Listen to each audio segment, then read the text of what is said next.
Katherine Adkins. I'm a biomedical engineer here at Forward Science, and I've been here for about 2.5 years. And I'm Delaney Pierson, and I'm also a biomedical engineer here at Forward Science. I've been here for about 6 months. I think problem solving and knowing, that you're making a difference and doing innovative things to solve modern problems. And then probably the most exciting thing is seeing patient testimonies whenever the product that we've made actually really works.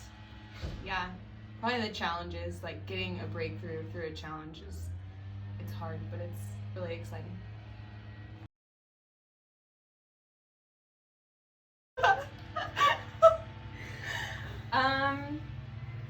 The people I work with, I mean, everyone here is just like a big family, and so that's really cool. And they value like other people's opinions. Anytime we have a new product that we're trying out, we like to get everyone's opinion on it, and so it's cool just to work with everyone. I think for me, it's knowing that no day is going to be the same. There's something new and exciting every day, and knowing that you're going to use different parts of your brain and different parts of your discipline and doing all kinds of different things. It's always fresh, always new.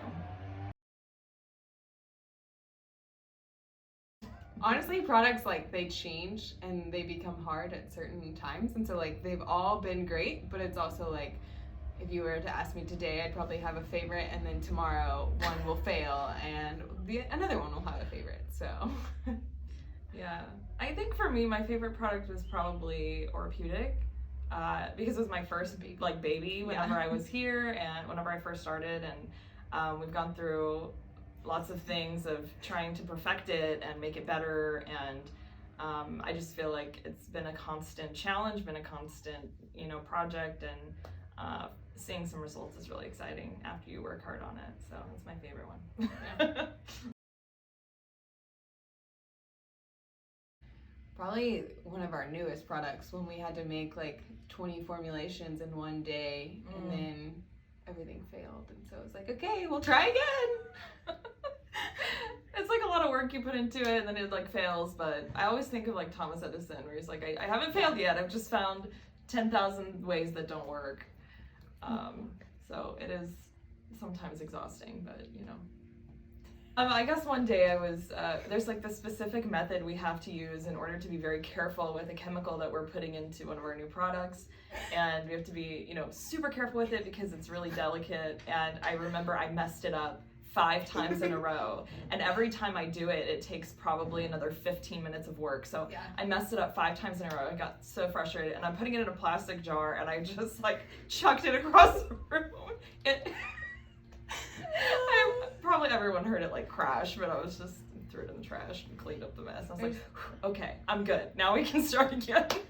There's definitely some staining on the floor from what spilled. So.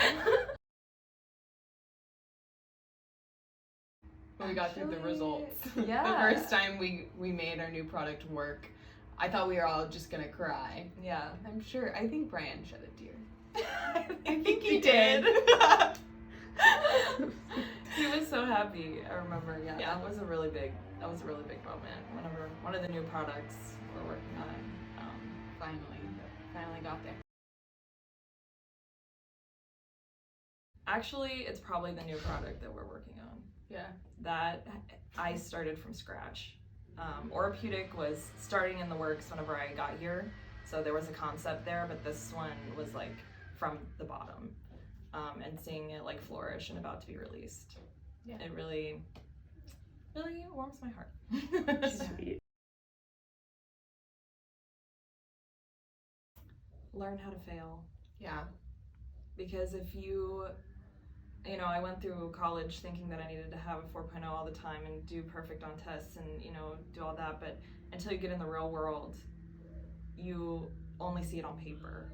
So if theoretically things work, sometimes in real life they don't. Yeah. And it's easy to get frustrated if you expect it to work and it doesn't. So learning how to fail is a huge mental thing that you have to overcome when you're working in R&D in industry. Yeah. Industry is not really like academics.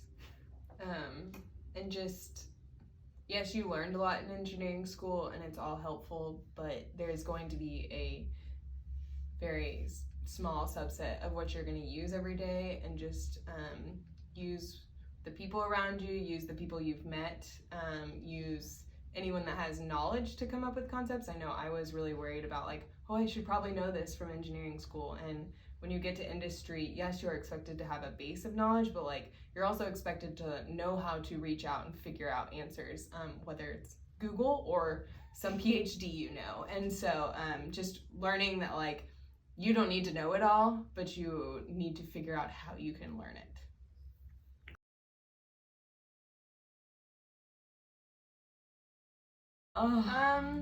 It's fun.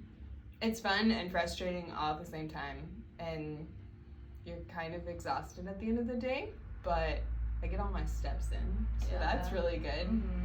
Fun and frustrating. Yeah. Fun and frustrating. That's really it, because it's kind of like parenting, you know, it's the most exhausting, exciting thing of your life, most rewarding thing of your life, but, you know, put in the work and you get the result sometimes.